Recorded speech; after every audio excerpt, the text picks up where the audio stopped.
మంచిది ప్రియులారా, మరి యొక్క సమయంలో దేవుడు ఇచ్చినటువంటి ఇటు గొప్ప కృపను బట్టి ముందుగా దేవాది దేవునికి మహిమ కలుగునుగాక, దేవునికి మహిమ కలుగునుగాక.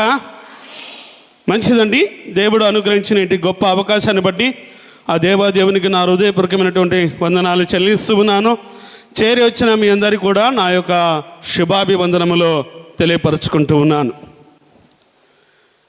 క్రీస్తునందు ప్రియ దేవుని జనాంగమా, చదవబడినటువంటి లేఖనము కొరింథీయులకు రాసిన మొదటి పత్రిక ఈ 11వ అధ్యాయం, ఇందులో ఉన్నటువంటి ఈ 23వ వచనం నుంచి 31వ వచనం వరకు ప్రతి మాసము కూడా మనం దీన్ని చూస్తూ ఉన్నాం. ప్రతి మాసము కూడా దీనిని చూస్తూ ఉన్నాం. ప్రియులారా గమనించండి, ఈ వచనాలు చూస్తే బల్లకు సంబంధించినటువంటి వచనాలు. బల్లారాధనలో మనము చేయి వేయకముందు మనల్ని మనము పరిశుభ్రపరుచుకోవాలి, మనల్ని మనము సరి చేసుకోవాలి, మనల్ని మనము సరిదిద్దుకోవడానికి సంబంధించిన మాటలు ఇక్కడ మనకు కనబడుతూ ఉన్నాయి. అయితే గమనించాలి, మన ఇంటి ముందు ఒక మొక్క వేసుకున్నాం. ఒక జామ చెట్టు మొక్కనో మామిడి చెట్టు మొక్కనో ఏదో ఒకటి మంచి ఫలాలను ఇచ్చేటటువంటి మొక్కను మన ఇంటి ముందు నాటుకున్నాం. ఇది రోజు రోజుకు నీళ్లు పోస్తూ ఉన్నప్పుడు, లేదా దానికి కావలసినటువంటి ఆ యొక్క ఎరువులు కానీ పదార్థములు కానీ దానికి వేస్తూ ఉన్నప్పుడు అది రోజు రోజు ఎదుగుతూ ఉంటే దానిని బట్టి సంతోషం కలుగుతుంది. అది ఎదగకుండగా సంవత్సరాలు గడిచిన, వాస్తవానికి ఒక జామ చెట్టు ఎన్ని సంవత్సరాలకు కాయ కాస్తుంది? జామ చెట్టు అమ్మ, లేదా మామిడి చెట్టు ఎన్ని సంవత్సరాలు కాయ కాస్తుంది అక్క? సంవత్సరమా? 5 సంవత్సరాలు. దేవునికి స్తోత్రం. ఇంకా ఎన్ని సంవత్సరాలు? 3 లేదా 5 సంవత్సరాలకు కాపు కాస్తుంది. అది మనం ఎందుకు వేసుకున్నాం అసలు అంటే, అది కాపు కాసినప్పుడు ఆ దాని నుంచి వచ్చేటటువంటి ఆ ఫలాలను తిని తృప్తి పొందడానికి వేసుకున్నాం. ఏమంటే అంతేనా? ఇంకా వేరే ఖాళీగా దాన్ని విడిచిపెట్టడానికా? అది ఫలాలు ఇచ్చినప్పుడు తిని తృప్తి పొందాలి ఒకటి. రెండవది ఏమిటంటే, కొన్నిసార్లు గమనిస్తే మామిడి చెట్టు కొంచెం బాగా విస్తరించిందనుకో, దాని ద్వారా ఇంకో పని కూడా ఉంది మనకు, ఇంకొక గొప్ప మేలు కూడా ఉంది దాని ద్వారా. ఏమొస్తుంది అప్పుడు? బాగా విస్తరించినప్పుడు ఆకులు బాగా నిండగా అయ్యి పచ్చగా ఉండి బాగా అది విస్తరించినప్పుడు ఏం చేస్తాము? చక్కటి నీడనిస్తుంది, దాని కింద మనకు ఆశ్రయము కూడా ఇస్తుంది. ప్రియులారా గమనించండి, ఈ మామిడి చెట్టు ఎన్ని రకాలుగా ఉపయోగపడ్డదండి. మొదటిగా మనకు కాపు కాస్తూ ఉంది, అంటే ఆ ఫలాలను ఇస్తూ ఉంది. రెండవది దాని కింద చక్కటి నీడను కూడా ఇస్తూ ఉంది. మూడవదిగా ప్రియులారా గమనించండి, ఆకాశ పక్షులకు అదొక నివాస స్థలముగా కూడా ఉన్నది. ఏమండి? దేని ద్వారా ఉన్నాయి ఇవన్నీ? మామిడి చెట్టు ద్వారా ఇవన్నీ కూడా కలుగుతూ ఉన్నాయి. ప్రియులారా గమనించండి, ఎన్ని సంవత్సరాల్లో ఈ చెట్టు ఇట్లాంటి అద్భుతమైనటువంటి అభివృద్ధిలోనికి వచ్చింది? 3 లేదా 5 సంవత్సరాలు. అక్క చెప్పినట్టుగా 5 సంవత్సరాలు అనుకుందాం. 5 సంవత్సరాల్లో ప్రియులారా గమనించండి, దాని ద్వారా ఎంత అద్భుతం జరుగుతుంది చూడండి. ఆకాశ పక్షులకు చక్కటి నివాసమైంది, మనిషికి చక్కటి ఫలాలను ఇస్తూ ఉంది. అదే మనిషికి, ఆ యొక్క చెట్టును వేసిన మనిషికి చక్కటి చల్లనైనటువంటి నీడను కూడా ఇస్తూ ఉంది. దాని కిందికి ఎవరు వచ్చినా ప్రశాంతంగా కూర్చొని సేద తీర్చుకోవడానికి అవకాశము ఉన్నది. మనం పొలం గట్ల వెంబడ వెళ్ళినప్పుడు ఆ పొలాల్లో కొన్నిసార్లు పనిచేస్తున్నప్పుడు బాగా ఎండ వచ్చింది అనుకోండి, ఎక్కడికి వెళ్తాం? మనకు పక్కన మామిడి తోట ఉంటే ఏం చేస్తాము? ఆ మామిడి తోటలోనికి వెళ్ళి శుభ్రంగా దాని కింద సేద తీర్చుకుంటాం. ప్రియులారా, ఇదంతా కేవలము ఒక 5 సంవత్సరాల్లో మాత్రమే జరిగింది. ఎన్ని సంవత్సరాలయ్యా? 5 సంవత్సరాల్లో ఎంత అద్భుతమో ఉన్నదో చూడండి ఈ చెట్టు ద్వారా. అలాగే యేసు క్రీస్తు ప్రభువు వారు మనలను కూడా అలా సృష్టించి అలా అద్భుతంగా వాడుకోవాలని ఆయన ఆశపడ్డాడు. అందుకే ఈ కొరింథీయులకు రాసినటువంటి పత్రిక ద్వారా మనతో మాట్లాడుచూ ఉన్నటువంటి మాట ఏమిటి అంటే, ఇప్పుడు రండి 28వ వచనములోనికి. కాబట్టి ప్రతి మనుష్యుడు తన్ను తాను పరీక్షించుకొనవలెను. అలాగు చేసి ఆ రొట్టెను తిని ఆ పాత్రలోనిది త్రాగవలెను. ప్రభువు శరీరమని వివేచింపగా తిని త్రాగువాడు తనకు శిక్షావిధి కలుగుటకే తిని త్రాగుచు ఉన్నాడు. ఇందువలనే మీలో అనేకులు బలహీనులను రోగులనై ఉన్నారు. చాలా మంది. చాలు ప్రియులారా, గమనించండి. యేసుక్రీస్తు ప్రభువారు మన కొరకు ఈ భూలోకానికి వచ్చాడు. కోటాను కోట్ల దేవదూతలతో స్తుతించబడుతూ, ఆరాధించబడుతూ, గణపరచబడుతూ, పరిశుద్ధుడని ప్రతి గానములతో మహిమపరచబడుతూ ఉన్నటువంటి మహోన్నతుడైన ఆ దేవుడు, సర్వోన్నతుడైనటువంటి ఆ దేవుడు, ప్రియులారా, మట్టి మనిషినైనటువంటి నిన్ను నన్ను రక్షించడానికి, ఈ మట్టి శరీరములతో ఉన్నటువంటి మన బ్రతుకులను సరిచేయడానికి మహిమనంతా వీడి ఈ భూలోకమునకు వచ్చాడు. ఈ భూలోకమునకు వచ్చి ప్రియులారా, తనను తాను మన కొరకు బలి అర్పించుకొని తన శరీరమును మన కొరకు అనుగ్రహించాడు. ఇప్పుడు మనం కాసేపులో చేయబోతున్నటువంటి ఈ క్రీస్తు శరీరము కానీ క్రీస్తు రక్తము కానీ అది మామూలుగా రాలేదండి. ఆయన మన కొరకు ఎంతో వెల చెల్లిస్తే వచ్చింది. ఆయన మన కొరకు ఎంతో త్యాగము చేస్తే వచ్చింది అది.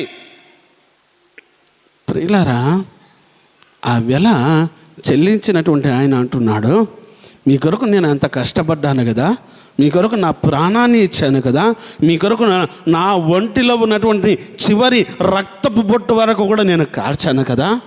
అయితే నా శరీరములో చెయ్యి వేయబోయే ముందు నిన్ను నీవు ఒకసారి పరీక్షించుకో, నిన్ను నీవు ఒకసారి పరిశీలన చేసుకో. ఈ మరి అద్భుతమైనటువంటి బల్ల మన ముందుకు తెచ్చినటువంటి ఆ క్రీస్తు వారు మనతో అంటూ ఉన్నారు, ఏం చేసుకోమంటున్నారండి? పరీక్షించుకోవాలి, పరిశీలన చేసుకోవాలి. ఈ రెండు చేసుకున్న తర్వాత, ఈ రెండింటిని బట్టి మనము ఏ సమయంలో ఎక్కడ తప్పిపోయామో అవి తెలుసుకొని వాటిని ఒప్పుకొని విడిచిపెట్టిన తర్వాత ఏం చేయాలి? మనము ప్రభువు యొక్క శరీరములో, ఆయన రక్తములో చెయ్యి వేయాలి. అది మనం పరిశీలన చేసుకోకుండా చెయ్యి వేయడానికి వీలు లేదు. ఒకవేళ వేసినామే అనుకోండి, కొందరికి ఉంటారు కదా, ఏమనుకుంటుంటే పరీక్షించుకునేది ఏముంది, అందరికీ ఇస్తున్నారు, అందరూ చెయ్యి వేస్తున్నారు, నేను చెయ్యి వేస్తే వాళ్ళ అందరూ ఓ గ్లాస్ తాగుతున్నారు, నేను ఓ గ్లాస్ తాగితే ఓలా. ప్రియులారా గమనించండి, అలాంటి ఉద్దేశము మంచిది కాదు.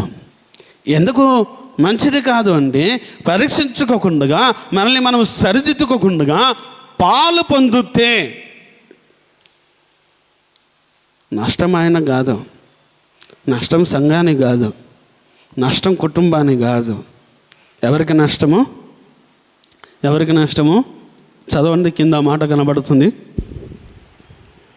ఇందువలననే మీలో అనేకులు. కాబట్టి చదవండి. ప్రతి మనుషుడు తన్ను తాను పరీక్షించుకుని మళ్ళీను అలాగూ చేసి ఆ రొట్టెని తిని ఆ పాత్రలోనిది త్రాగవలెను. ప్రభు శరీరమని వివేపింపగా తిని త్రాగువాడు ఏం చేసుకుంటున్నాడు? తనకు శిక్ష కలుగుటకే తిని త్రాగుచున్నాడు. ప్రియులారా గమనించండి, ఇక్కడ వివేచింపకుండగా, సరిదిద్దుకోకుండా, సరి చేసుకోకుండా, ప్రభు శరీరం అని గ్రహించక, ఆ భయము లేకుండా, ఏదో ఒక పెళ్ళి భోజనం బంతిలో పెట్టిన భోజనం కదా అని భోంచేస్తే నష్టము ఎవరికి లేదు.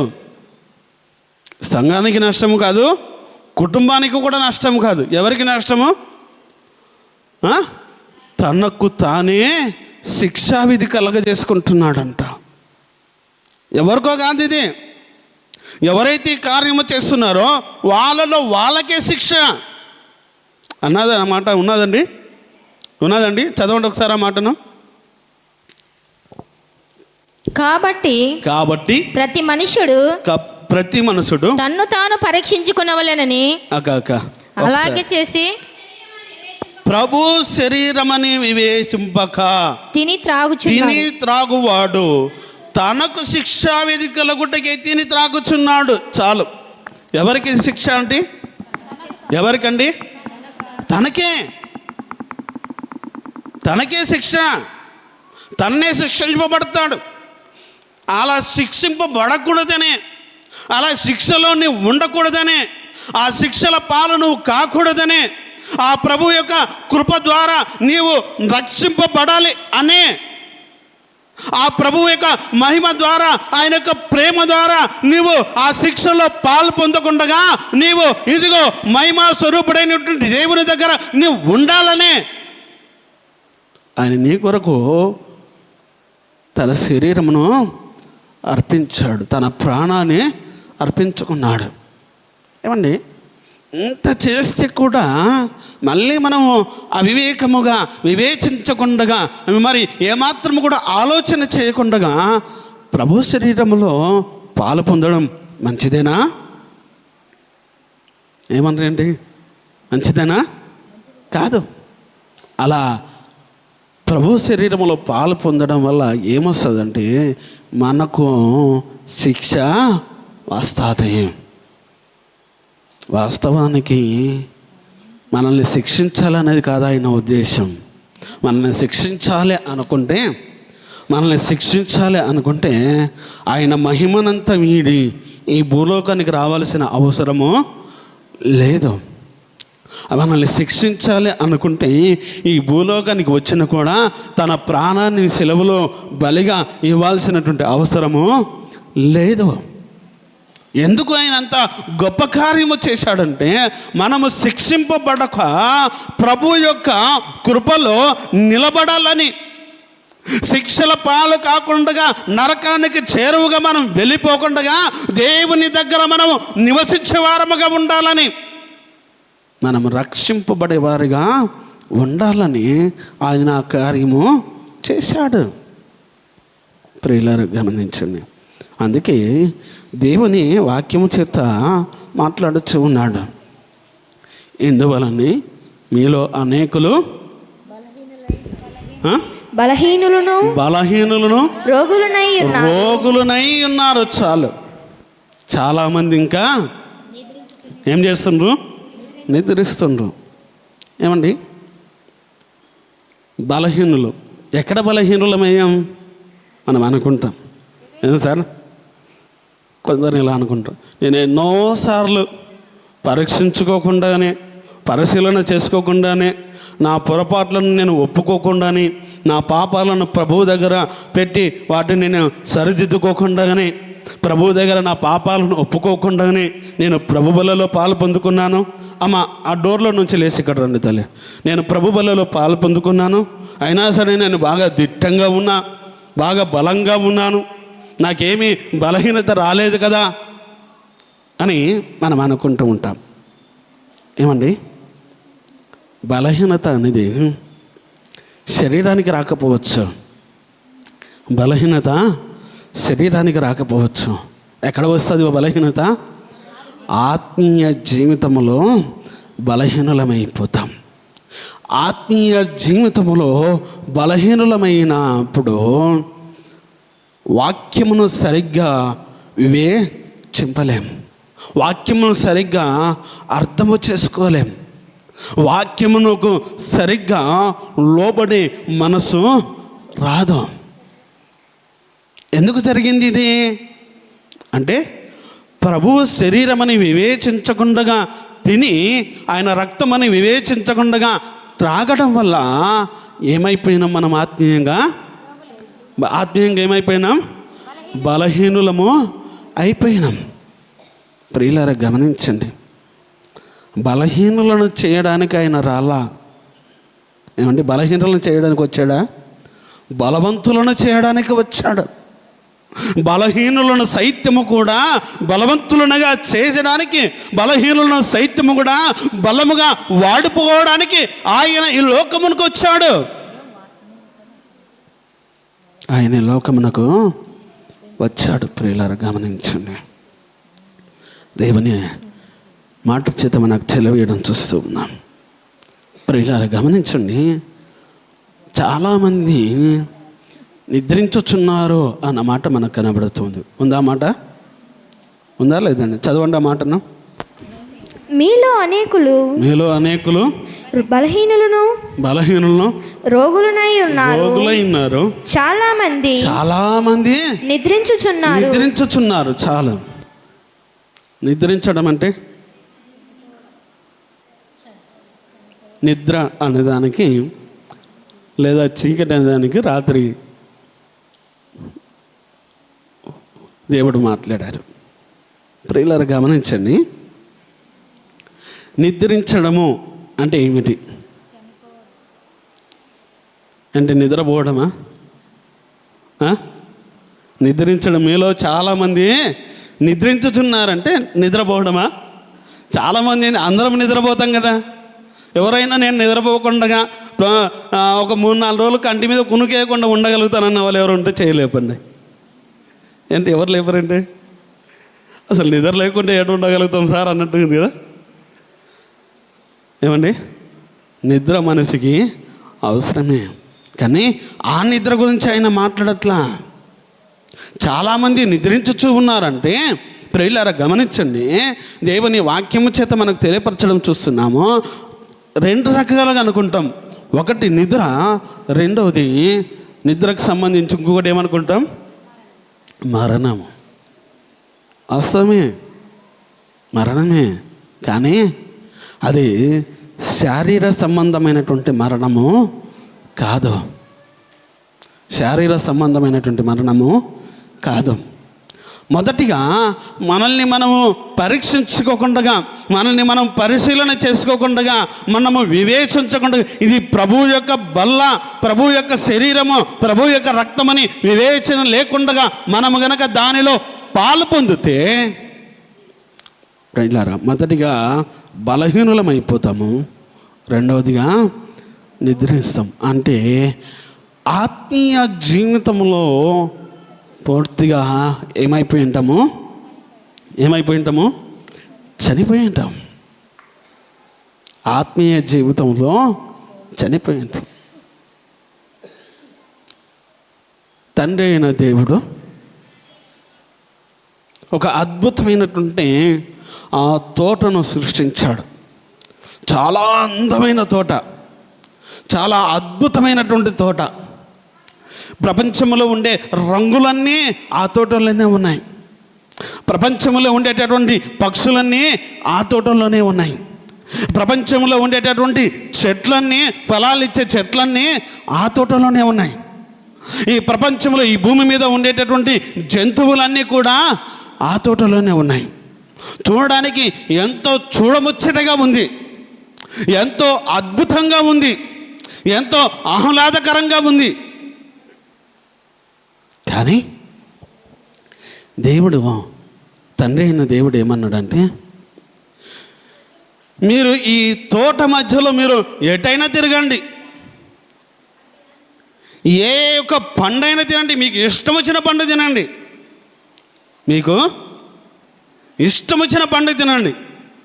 కానీ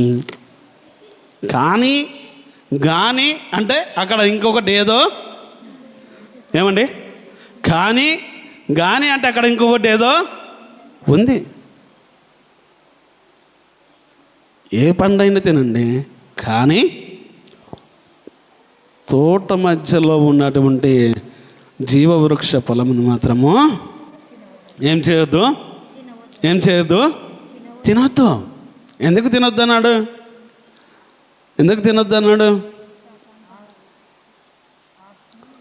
అది తిను దినమున నిశ్చయముగా నీవు చనిపోతావు. చనిపోయారా మరి వాళ్ళు? ఆదాము అవ్వలు చనిపోయారా? బ్రతికి ఉన్నారు కదా. చనిపోదు అన్నాడు ఏంటి మరి? చనిపోదు అన్నారా లేకపోతే బ్రతుకుదు అన్నారా? చనిపోదు, నువ్వు నిశ్చయంగా చచ్చేదావు అంతే. కానీ శరీర సంబంధమైనటువంటి మరణం గురించి ఆయన అక్కడ మాట్లాడాలా. ఎప్పుడైతే ఈ యొక్క అవ్వ ఆ పండును చూసిందో, ఆ పండును చూసిన కానుంచి మా అక్కలకి ఏదైనా కంట్లో పడ్డాదనుకో, లేదో చెవులో పడ్డాదనుకో, ఏమన్నా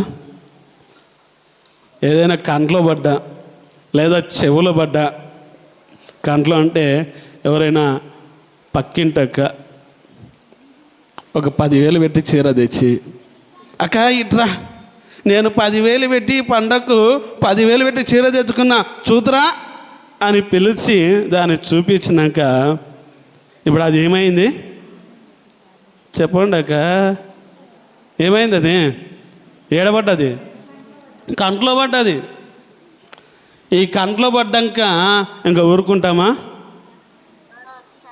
ఆ ఇంట్లో నుంచి వచ్చి ఈ ఇంట్లో స్టార్ట్ చేస్తాం. ఏం చేస్తాము? ఏమండి, ఆ అక్క 10,000 పెట్టి చీర తెచ్చిందంట, చాలా బాగా ఉంది, చాలా అద్భుతంగా ఉంది, నాకు కూడా అలాంటి చీర ఇప్పించవా?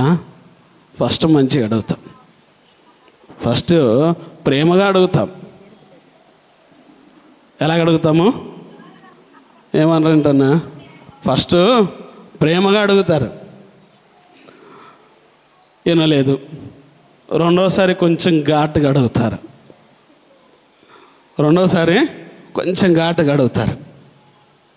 అప్పుడు కూడా వినలేదనుకో, మూడోసారి మిరపకాయలు నిప్పుల మీద వేస్తే ఎట్లా ఉంటుందో ఏమన్నా మిరపకాయలు నిప్పుల మీద వేస్తే చల్లగా ఉంటుందా?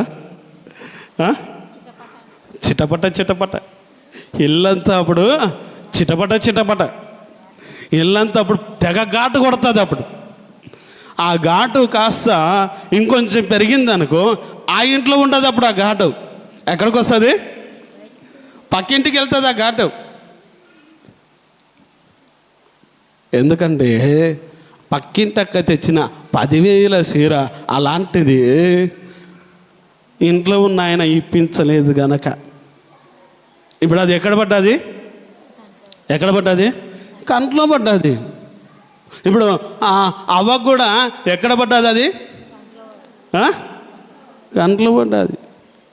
ఏమండి, ఆ తోట ఎంతో విస్తారమైనటువంటి తోట, ఎంతో అద్భుతమైనటువంటి తోట, ఎంతో అందమైనటువంటి తోట. ఇంత అద్భుతము, అందము, ఆహ్లాదకరంగా ఉన్నటువంటి ఈ తోట మొత్తాన్ని విడిచిపెట్టి ఈ అవ్వగారి కళ్ళు పోయి ఏ పండైతే తినకూడదని దేవుడు చెప్పాడో దాని మీదనే పడాలనా? అంటే మానవ జీవితానికి సహజ లక్షణం ఏంటంటే, మానవునికి ఉండే సహజ లక్షణం ఏంటంటే, ఏదైతే చెయ్యకూడదు అని చెబుతాడో, దేవుడు ఏదైతే ఇది చేయకూడదని చెప్తాడో దానిని ఖచ్చితంగా చేసి తీరుతా. అంతే. నువ్వు చెయ్యొద్దంటే నేను ఆగుతానా ప్రభా? నాకు అది కావాలా, అది చాలా అవసరము నాకు, అది చూడనికే నాకెంతో అద్భుతంగా ఉంది అని ఇక ఏది చేయొద్దన్నాడు దానిని చేయడానికే పూనుకుంటాం. ఏమండి, ఇప్పుడు అవ్వకు కంట్లో పడ్డది, తర్వాత చెవులో పడ్డది. ఏమిటి చెవులో పడ్డది అవ్వకు? ఏమిటండి?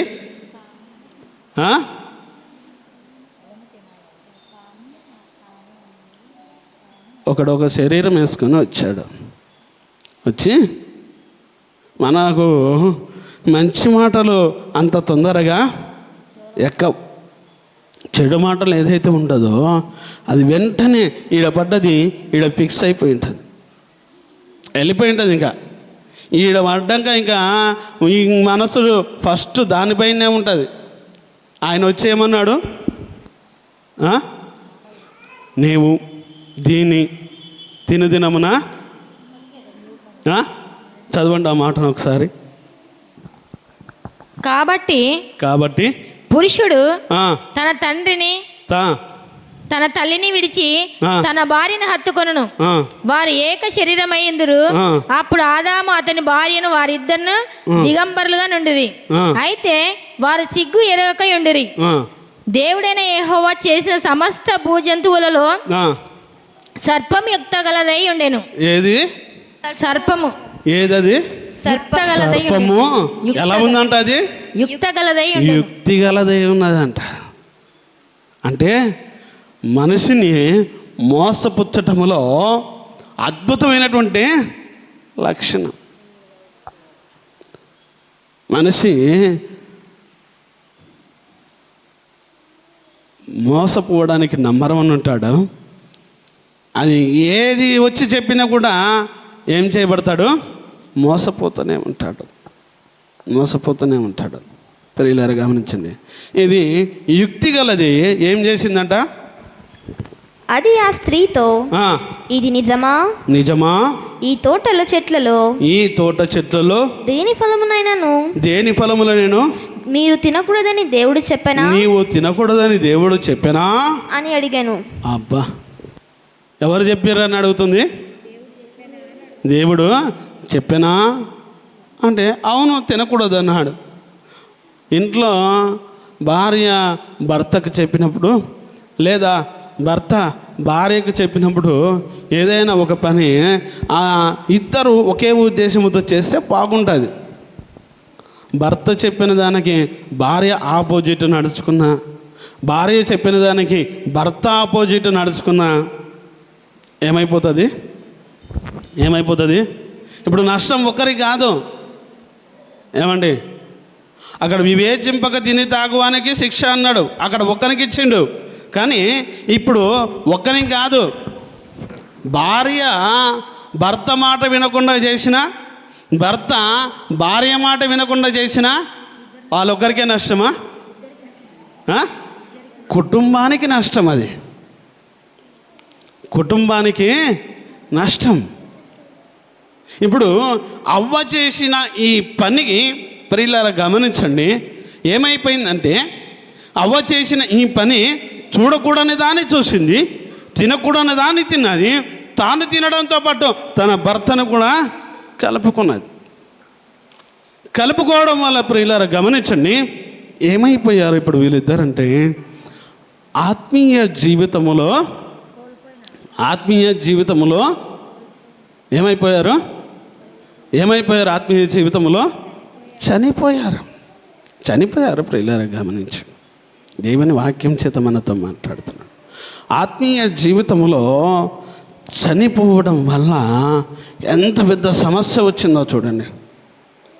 ఎక్కడున్నారు వారు? ఫస్ట్ అద్భుతమైనటువంటి, అందమైనటువంటి, ఆహ్లాదకరమైనటువంటి, ఎంతో సంతోషాన్ని ఇచ్చేటటువంటి ఏదైనా తోటలో వారు సంచరిస్తూ ఉన్న ఆ సందర్భంలో దేవుని మాటను తృణీకరించి దేవునికి వ్యతిరేకముగా నడుచుకుని, ప్రియులారా గమనించండి, ఆత్మీయ జీవితంలో చనిపోయి బయటకు వచ్చేసి గచ్చు పొదల్లో, ముళ్ళ చెట్లలో వ్యవసాయము చేసుకుంటూ బ్రతకాల్సి వచ్చింది. మనం బ్రతుకుతాం, శారీరకంగా బ్రతుకుతాము, కాదనికే సమస్య లేదు. శారీరకంగా బ్రతుకుతాం. దేవుని మాట వినకుండా ఒకవేళ నేను బ్రతికి ఉన్నాను కదా అంటే శారీరకంగా బ్రతికే ఉంటావు, శారీరకంగా నువ్వు జీవించే ఉంటావు. కానీ ఎక్కడ నువ్వు చనిపోయావు? ఆత్మీయ జీవితంలో చనిపోయావు. చనిపోయినటువంటి శవానికి ఏమైనా చలనం ఉంటుందా? చనిపోయిన శవానికి ఏమైనా స్పర్శ ఉంటుందా? ఏమీ ఉండదు. ఎందుకంటే అది ఏమైపోయింది? చనిపోయింది. మనము కూడా ప్రియులారా గమనించండి, ఆత్మీయ జీవితంలో ప్రియులారా ముందుకు వెళ్ళిపోవడానికి కారణము, మనము కూడా ప్రియులారా గమనించండి, ఆత్మీయ జీవితంలో అభివృద్ధి చెందకపోవడానికి గల కారణము, ఆత్మీయ జీవితంలో ప్రియులారా వెనకబడడానికి కారణము ఏమిటి అంటే, దేవుడు తన వాక్యము చేత మనతో మాట్లాడుతూ ఉన్నప్పుడు ఆ వాక్యానికి మనలో ఎలాంటి స్పందన కూడా ఉండదు. అంటే ఒక చెవితో వింటుంటాము, ఒక చెవితో విడిచిపెట్టేస్తాం. అందుకే ఏమైపోయినామంటే, ఈ విడిచిపెట్టే సందర్భం ఏమైపోయిందంటే, ఆత్మీయ జీవితంలో చనిపోయాము గనక ఎన్ని రకాలైనటువంటి మాటలు చెప్పినా, ఎంత వాక్యము బోధించినా ఏమాత్రము కూడా ఉలుకు లేదు, పలుకు లేదు. ఎందుకు? ఆత్మీయంగా మొదట బలహీనులమైపోయాం, రెండవది చనిపోయాం, నిద్రించాం. కనుక అలా ఉండే పరిస్థితులు ఉన్నాయి గనక అలా మీరు వెళ్ళకూడదనే, అలా చనిపోకూడదనే, అలా బలహీనులు కాకూడదు అని ప్రభువారు ఏమని అంటున్నారంటే, పౌలన్న ద్వారా మనకు తెలియపరుస్తున్న మాట ఏమిటంటే, మీలో చాలామంది అలాంటి పరిస్థితుల్లోనికి వెళ్ళిపోతున్నారు కనుక నేను ముందే మీకు ఒక మాట చెప్తున్నా, వినండి. ఓ కొరింథీ సంఘస్థులారా, ఓ సిలోహు సంఘస్థులారా, మీరు కూడా అలాంటి పరిస్థితుల్లోనికి వెళ్ళకుండా మీరు జాగ్రత్త పడి ఉండండి, మీరు జాగ్రత్త కలిగి ఉండండి. మీరు ఆత్మీయంగా చనిపోవడమో, ఆత్మీయంగా బలహీనులైపోవడమో, ఆత్మీయంగా వెనకబడడము నాకు ఇష్టము లేదు గనక, ఇదిగో మీరు ప్రభువులో నిలబడే వారిగా ఉండాలి, ప్రభువులో జీవించే వారిగా ఉండాలి, ప్రభువు కొరకు బ్రతికే వారిగా మీరు ఉండాలి, ప్రభువును ప్రచురించే వారిగా మీరు ఉండాలి. మీరు అలా ప్రచురించే వారిగా ఉండాలి అంటే మొదట మిమ్మల్ని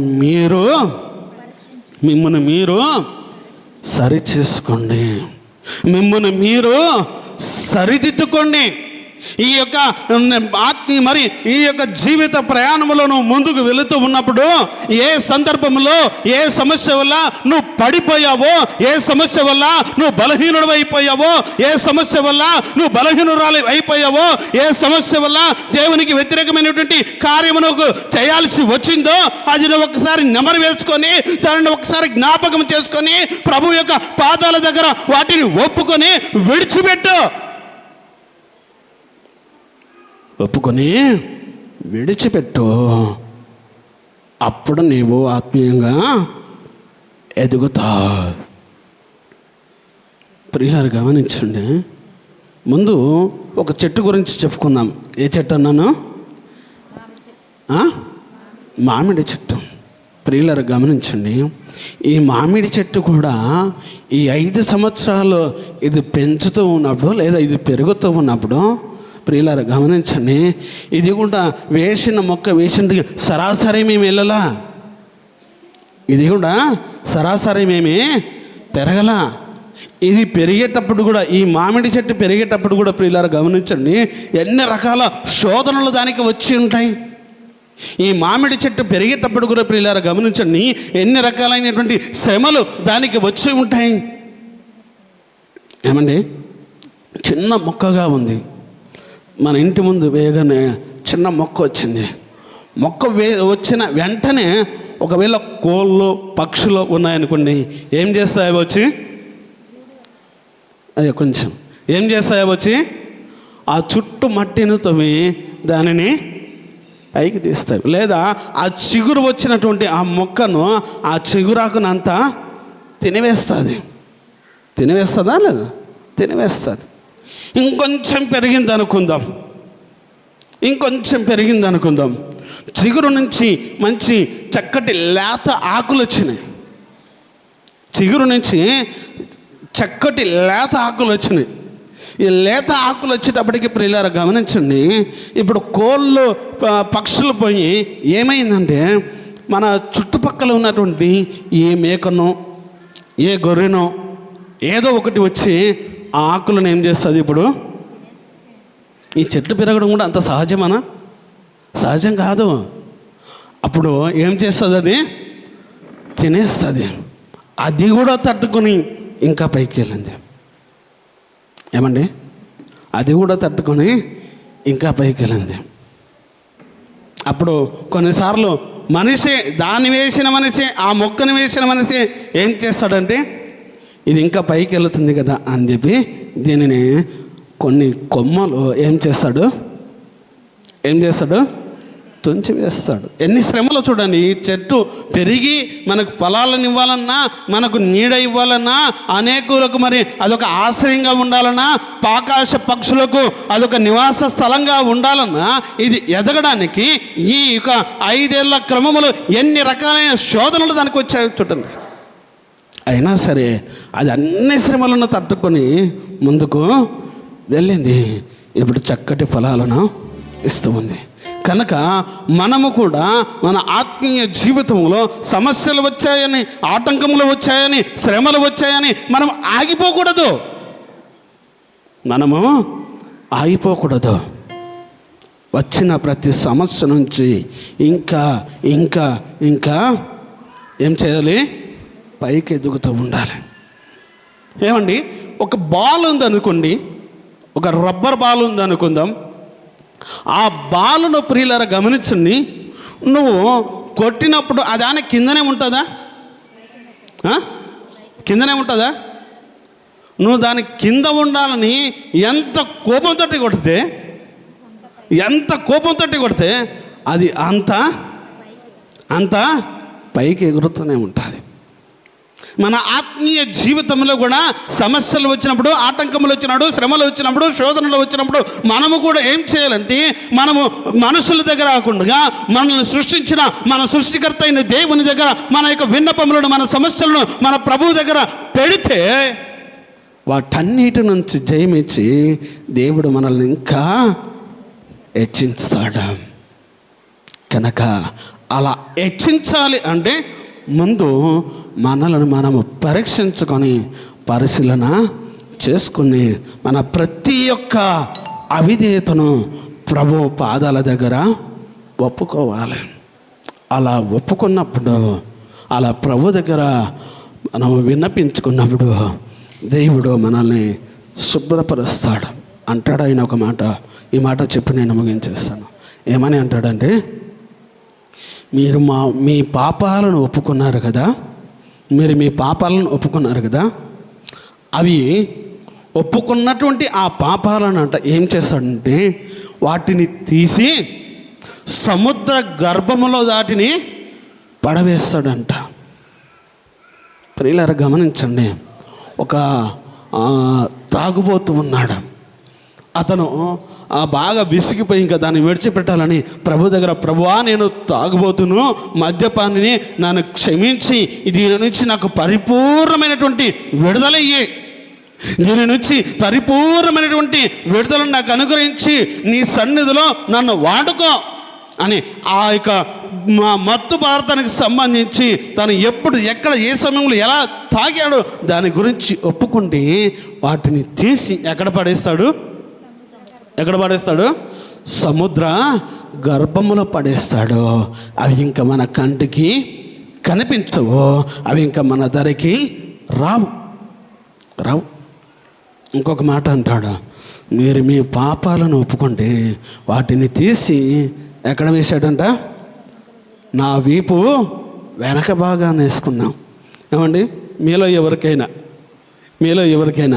మీ వీపు వెనక భాగంలో ఏముందో కనిపిస్తుందా? అద్దంలో చూసుకోకుండా చెప్పండి. అద్దంలో చూసుకుంటే బాగానే కనిపిస్తుంది, అద్దంలో చూసుకుంటే చిన్నపిల్లలకు కూడా కనిపిస్తుంది. కానీ సహజంగా మనం ఇలా చూసుకుంటే వెనకాల ఏముందో కనిపిస్తుందా? కనిపించదు. దేవుడు కూడా అదే అంటాడు. ఏమంటాడంటే, మీరు వాటిని ఒప్పుకుంటే వాటిని తీసి సముద్రంలో వేస్తా, లేదా నా వీపు వెనక భాగాల వేసుకుంటా. అవి మీ దగ్గరికి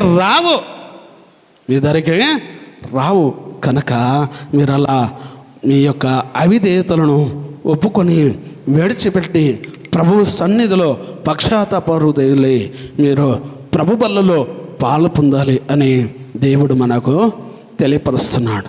కనుక ఈ విషయాలను గమనించి గుర్తెరిగి మనందరం కూడా ప్రభు బలులో పాలు పొందకముందు ఒకసారి మనల్ని మనం తలంచుకుంటూ ప్రభు సన్నిధిలో మోకరించి కళ్ళు మూసుకొని ప్రార్థన చేసుకుందాం. దేవుడి కొద్ది మాటలు దీవించి ఆశీర్వదించునుగాక. ప్రార్థన చేసుకుందాం. వాక్యం చేత ఆయన మనతో మాట్లాడుతూ వచ్చాడు. వాక్యం చేత ఆయన మనల్ని దర్శిస్తూ వచ్చాడు. ప్రియులారా,